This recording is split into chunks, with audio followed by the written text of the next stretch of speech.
Rêve comme mon défi, mon défi, vivre fort.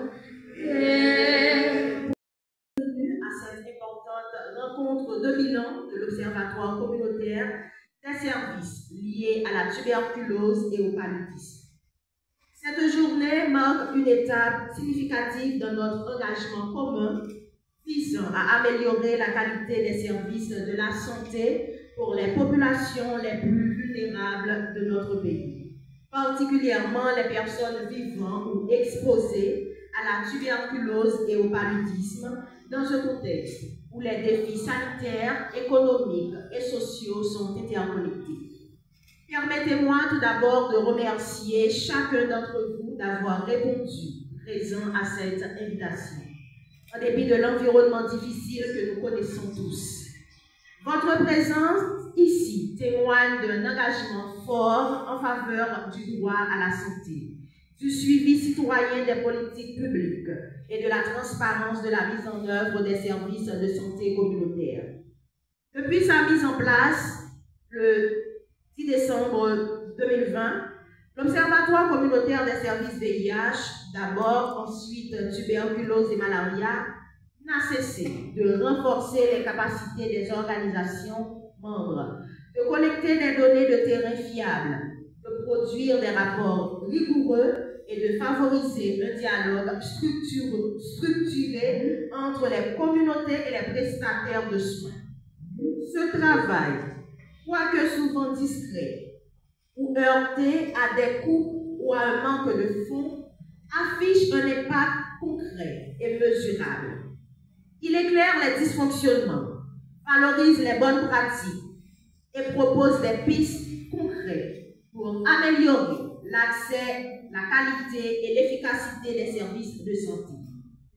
En ce sens, cette rencontre de bilan se veut un espace d'écoute, de transparence et de redevabilité. Elle permet à chaque acteur de s'approprier les résultats du travail réalisé au cours des derniers mois, de tirer des leçons, des expériences vécues et surtout proposer ensemble des améliorations et des perspectives pour la suite. Nous sommes très reconnaissants envers nos partenaires institutionnels, notamment le Fonds mondial, à travers le CCM Haïti, le PNUD, l'ONU-SIDA, le ministère de la Santé publique, à travers l'UCMID, le PNLT et le PNCM, qui accompagnent ce processus depuis ses débuts. Votre appui technique et financier est crucial, non seulement pour la mise en œuvre des actions sur le terrain, mais également pour garantir la durabilité de cette approche participative et inclusive. Nous remercions tout particulièrement la FOSREF, notre partenaire de soutien, ainsi que le Forum de la société civile et tous les membres de l'OCVIH, dont l'engagement quotidien a permis d'atteindre les résultats que nous allons découvrir aujourd'hui. Enfin, nous souhaitons que cette journée soit aussi l'occasion de renforcer les liens entre les parties prenantes, de créer de nouveaux ponts entre les niveaux communautaires et institutionnels et de nous rappeler que chaque progrès en santé publique est d'abord le fruit d'un engagement collectif. Encore une fois, merci d'être là, de croire à la force du travail communautaire.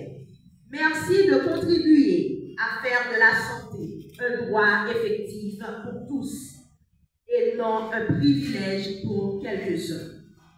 Bonne rencontre de bilan à tous et à toutes. Merci.